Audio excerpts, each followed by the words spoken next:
Assalamualaikum warahmatullahi wabarakatuh. Jumpa lagi dengan kami di Omama Animation. Pada video kali ini kami akan menceritakan kisah narasi bebas berlatar sejarah. Namun sebelumnya disclaimer dulu ya, bahwa kisah ini adalah fiktif belaka. Meskipun di dalamnya ada bumbu sejarah, namun semuanya adalah hiburan belaka. Semoga pemirsa terhibur dan selamat menikmati. Diceritakan bahwa Ranggalawe, seorang senopati yang berjasa besar dalam berdirinya kerajaan Majapahit, telah gugur bersama Kebu Anabrang. Mereka berdua sambil tewas bersama saat pertempuran di Sungai Tambak Beras. Saat itu Ranggalawe dituduh sebagai pemberontak yang akan melawan pemerintah Majapahit. Namun benarkah Ranggalawe telah gugur? Tak ada yang tahu, karena tak seorang pun menemukan mayat keduanya, baik jasad Kebu Anabrang maupun jasad Ranggalawe yang terseret arus Sungai Tambak Beras. Karena sesungguhnya mereka berdua masih hidup. Bagaimanakah kisahnya? Kita simak bersama. Siang itu matahari bersinar terik dan suasana pun bertambah panas karena di pinggiran Sungai Tambak Beras telah terjadi pertempuran dua pasukan yang saling mengangkat senjata. Suara dentingan pedang dan teriakan prajurit yang bertempur terdengar riuh. Ya, itu adalah pertempuran pasukan Majapahit yang dipimpin oleh Kebu Anabrang menyerang pasukan Tuban yang dipimpin sang Adipati Ranggalawe yang dituduh memberontak kepada kerajaan Majapahit. Sungguh pemandangan yang ironis dan menyedihkan. Dua pasukan yang sudah saling mengenal bagaikan saudara, dan mereka pernah saling bahu-membahu bersusah payah mendirikan kerajaan Majapahit. Kini mereka harus saling berhadap-hadapan, berbaku hantam mengangkat senjata, saling membunuh satu sama lain. Sang Adipati Tuban Ranggalawe langsung berhadapan dengan Senopati Kebu Anabrang. Mereka bertempur sengit di atas kuda. Kelihayan Ranggalawe dalam pertempuran berkuda sangat merepotkan Kebu Anabrang. Hingga sampailah pada suatu kesempatan, tombak Ranggalawe menusuk kuda Kebu Anabrang, memaksanya melompat turun ke atas tanah. Dari atas kudanya, Adipati Tuban menyeringai dan berkata, "Kebu Anabrang, rupanya kamu sudah tua ya. Apa Majapahit sudah kekurangan kesatria hingga memilihmu menjadi senopati untuk melawanku, ha?" Kebu Anabrang menjawab dengan garang, "Ranggalawe, tak usah banyak omong. Ayo, serang aku." Ranggalawe langsung menerjang dengan kudanya, tombaknya diarahkan ke jantung musuhnya. Kebu Anabrang bukan anak kemarin sore. Dia segera menangkis tombak itu dengan pedangnya, sementara tangan kirinya dengan kuat menyambar kaki kuda, hingga membuat kuda itu terjungkal. Mau tidak mau, Ranggalawe bersalto turun ke tanah. Kini mereka saling berhadapan dan melanjutkan pertempuran bawah, saling beradu senjata satu sama lain. Di antara suara hiruk-pikuk pertempuran, dari kejauhan salah seorang senopati Majapahit, Sang Lembu Sora, melihat pertempuran mereka dengan hati yang sedih. Dia tahu Ranggalawe adalah keponakannya sendiri, sedangkan lawannya adalah Kebu Anabrang yang juga sahabatnya. Tapi dia juga tahu mereka berdua adalah seorang kesatria yang sedang bertempur. Pilihannya hanya satu, membunuh atau dibunuh. Pertarungan dua senopati papan atas itu sangatlah overpower. Kekuatan keduanya mampu membuat prajurit yang bertempur di dekatnya terpental mundur, hingga mereka tak berani mendekati dua orang itu. Sampai terbentuklah lingkaran yang cukup lebar di tengah pertempuran dua pasukan. Ya, itu adalah duel dua kesatria sakti yang jarang terjadi. Sampai pada suatu kesempatan tendangan dahsyat Ranggalawe mengenai pada dada tubuh Kebu Anabrang. Dan tubuh senopati itu pun terpental, terpelanting jauh, tercebur ke dalam sungai Tambak Beras. Sorak-sorai prajurit Tuban bergemuruh karena mengira bahwa Ranggalawe telah menang. Namun tiba-tiba dari dalam sungai muncul Kebu Anabrang dan berteriak lantang, "Ranggalawe, aku belum kalah. Kalau kau memang jagoan, ayo bunuh aku di sini." Hahaha. Aku pengen tahu seberapa kehebatan putra Wiraraja kalau bertempur di dalam air. Hahaha. Kenapa kau diam? Kau takut? Hah? Menggelegak darah Ranggalawe mendengar tantangan Kebu Anabrang. Ranggalawe adalah putra Bupati Sumenep Madura yang tentu sudah sangat akrab dengan lautan sejak kecil, serta ahli dalam pertempuran air. Merasa dirinya diremehkan, tanpa pikir panjang, dirinya segera melompat ke sungai menyerang Kebu Anabrang. Meski dia juga tahu kalau musuh lawannya kali ini juga pernah menjadi laksamana memimpin ekspedisi Pamalayu dan berhasil menaklukkan Palembang, yang sudah pasti juga ahli bertempur di air. Pertempuran keduanya pun berlanjut di dalam sungai Tambak Beras. Akibat kedahsyatan adu kekuatan mereka, air di sungai seolah diaduk-aduk, bergolak menciptakan gelombang dan cipratan yang membuat ikan-ikan sungai berlompatan. Kebu Anabrang tiba-tiba tak terlihat dan menghilang. Saat Ranggalawe kebingungan mencari di mana Kebu Anabrang, tiba-tiba dari belakang muncullah Kebu Anabrang menyekap leher Ranggalawe dengan lengannya yang kuat.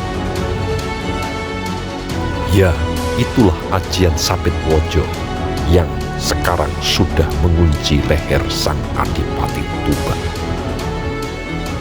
Ranggalawe pun gelap-gapan meronta-ronta, berusaha melepaskan diri dari kuncian leher itu. Namun semakin kuat ia meronta, semakin kuat pula jepitan Kebu Anabrang. Terlihat lama-kelamaan Ranggalawe sudah mulai lemas. Bahkan keris pusaka Megalamat yang digenggamnya pun akhirnya terlepas. Tak ada yang tahu apa yang terjadi di dalam sungai itu. Tapi yang pasti terlihat air yang ada di sekitar mereka tiba-tiba berwarna merah oleh darah. Para prajurit yang melihat itu pun langsung mengira bahwa Ranggalawe telah tewas di tangan Kebu Anabrang.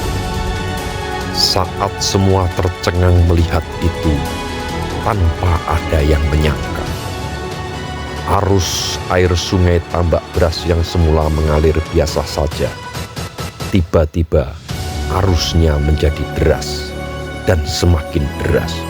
Bahkan alirannya meluap tinggi hingga menyeret tubuh Kebu Anabrang dan Ranggalawe. Tubuh mereka berdua terseret derasnya arus sungai hingga tak terlihat lagi oleh para prajurit.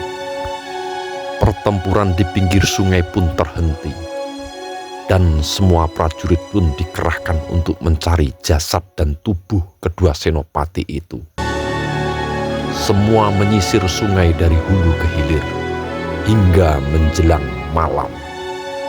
Namun baik dari kedua belah pihak, baik pihak Tuban maupun pihak Majapahit, tak ada yang mampu menemukan jasad Ranggalawe ataupun Kebo Anabrang. Mereka hanya menemukan keris megalamat yang tertancap di kayu ingas pinggir sungai. Dan keris itu pun akhirnya diserahkan kepada Lembu Sora, paman sang Ranggalawe.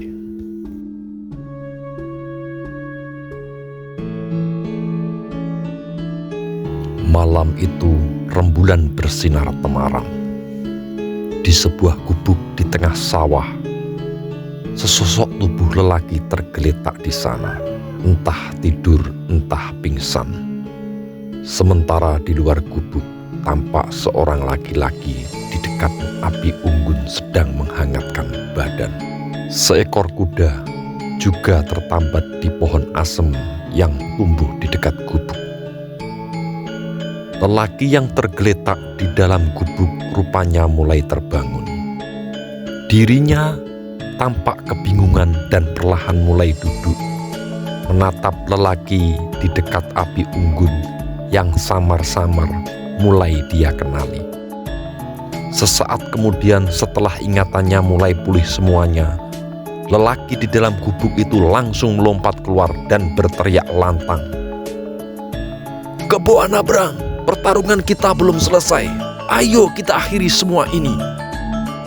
Namun karena kesehatannya belum pulih, lelaki itu yang ternyata adalah Ranggalawe terhuyung sempoyongan dan akhirnya jatuh terduduk di dekat Kebo Anabrang yang duduk di dekat api unggun. Dengan suara yang berat Ranggalawe berkata, "Kebo Anabrang, kenapa kamu biarkan aku hidup? Ayo bunuh saja aku dan kita akhiri semua ini." Kebo Anabrang hanya menatapnya, kemudian mengalihkan pandangannya dan berkata, "Hahaha, dua orang senopati Majapahit telah gugur. Satu gugur sebagai pahlawan, satunya gugur sebagai pemberontak. Apa bedanya?" Ranggalawe bingung, kemudian dia berteriak, "Kamu bilang apa, Kebo Anabrang? Aku belum mati dan kamu juga masih hidup. Ayo bunuh aku." Kebo Anabrang perlahan bangkit berdiri, dan tanpa menghiraukan ucapan Ranggalawe, dia terus berkata, "Aku tak menyangka jika akhirnya akulah yang membunuh putra Kakang Arya Wiraraja, sahabatku sendiri. Sungguh hidup memang penuh misteri." Mendengar kata-kata Kebo Anabrang, Ranggalawe semakin kebingungan. Dalam hatinya muncul sejuta pertanyaan. Apakah aku sudah mati? Apa Kebo Anabrang juga sudah mati? Apakah ini sudah di alam kematian? Sejuta pertanyaan muncul dalam benaknya. Saat dirinya terdiam dalam kebingungan, dari jauh terdengar suara kaki kuda yang berjalan mendekat. Tak berapa lama tampaklah dua orang penunggang kuda yang mendatangi mereka.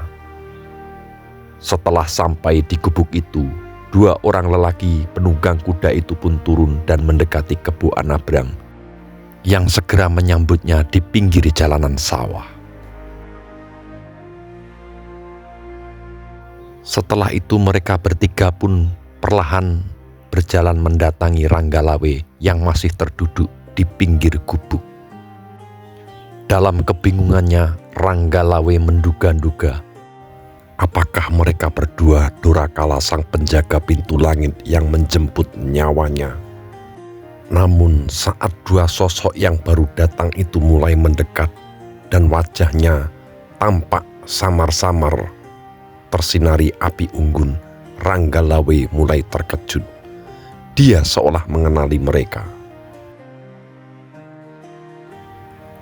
Gusti Prabu, seru Ranggalawe pada sosok yang langsung menyahutnya. Kakang Ranggalawe, syukurlah engkau selamat. Sosok itu pun langsung merangkul tubuh Ranggalawe dan mereka pun saling berpelukan. Sementara lelaki yang mengawal raja adalah seorang perwira yang sudah ia kenal sejak dahulu. Namanya adalah Arya Kamandanu.